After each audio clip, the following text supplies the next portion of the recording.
হাতের মুঠের মধ্যে সূরা ইখলাস 3 বার পাঠ করে ফু দিলে কি হয়, কি লাভ হয়?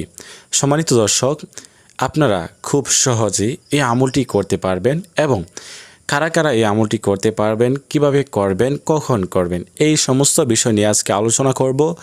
আপনারা ধৈর্য সহকারে এই ভিডিওটি সম্পূর্ণ দেখার চেষ্টা করবেন, না হয় কিছুই বুঝবেন না আর আমলটি করতে পারবেন না। আউযু বিল্লাহি মিনাশ শাইতানির রাজিম। বিসমিল্লাহির রহমানির রহিম। কুল হুয়াল্লাহু আহাদ আল্লাহুস সামাদ লাম ইয়ালিদ ওয়া লাম ইউলাদ ওয়া লাম ইয়াকুল লাহু কুফুয়ান আহাদ। বিসমিল্লাহির রহমানির রহিম। কুল হুয়াল্লাহু আহাদ আল্লাহুস সামাদ লাম ইয়ালিদ ওয়া লাম ইউলাদ ওয়া লাম ইয়াকুল লাহু কুফুয়ান আহাদ। এরকমভাবে আপনারা সূরা ইখলাস সহিহ শুদ্ধভাবে শিখে নেবেন। এখন আসেন আপনারা আমলটি কোন সময় করবেন, কিভাবে করবেন। এই আমলটি আপনারা যে কোনো সময় করতে পারেন, যখন আপনার মন চাই। ফরজ নামাজের পরেও করতে পারেন বা নামাজ ছাড়া যে কোনো সময় আপনি করতে পারেন। হ্যাঁ, তবে শর্ত হচ্ছে আপনাকে পবিত্রতার সহিত পবিত্র জায়গায় বসে প্রথমে 3 বার ইস্তিগফার পাঠ করতে হবে। আস্তাগফিরুল্লাহ আস্তাগফিরুল্লাহ আস্তাগফিরুল্লাহ। তারপরে 3 বার দুরূদ শরীফ পাঠ করবেন, যে দুরূদ শরীফ আমরা নামাজের মধ্যে পাঠ করে থাকি। আল্লাহুম্মা সাল্লি আলা মুহাম্মাদি ওয়া আলা আলি মুহাম্মাদ কামা সাল্লাইতা আলা ইব্রাহিম ওয়া আলা আলি ইব্রাহিম ইন্নাকা হামিদুম মাজিদ।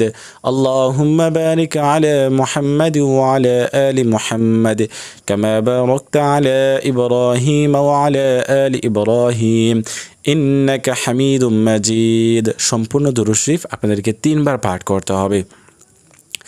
তারপরে আপনাদেরকে কি করতে হবে, যারা এই দুরূদ শরীফ পারেন না তারা শুধুমাত্র সাল্লাল্লাহু আলাইহি ওয়াসাল্লাম পাঠ করে নেবেন। তারপরে সূরা ইখলাস সহিহ শুদ্ধভাবে আউযু বিল্লাহি বিসমিল্লাহ সহিত 3 বার তেলাওয়াত করতে হবে। তেলাওয়াত করে শেষে 3 বার দুরূদ শরীফ পাঠ করবেন। এই হচ্ছে আমল। এই আমলটি করে আপনি ওই যে ডান হাতের মুঠ এভাবে মুঠ করে এখানে 3টি ফু দিবেন। ফু দিয়ে আপনি ওই ব্যক্তির নাম, যে ব্যক্তির জন্য আপনি আমলটি করবেন, ঠিক আছে, যে কোনো মানুষকে আপনি যদি বশ করতে চান, বাধ্য করতে চান, আপনার কাছে ফিরে আনতে চান এবং আপনার প্রতি আকৃষ্ট করতে চান, ওই ব্যক্তির নাম উচ্চারণ করে আপনি এখানে 3টি ফু দিবেন। ফু দিয়ে আর কিছুই করতে হবে না।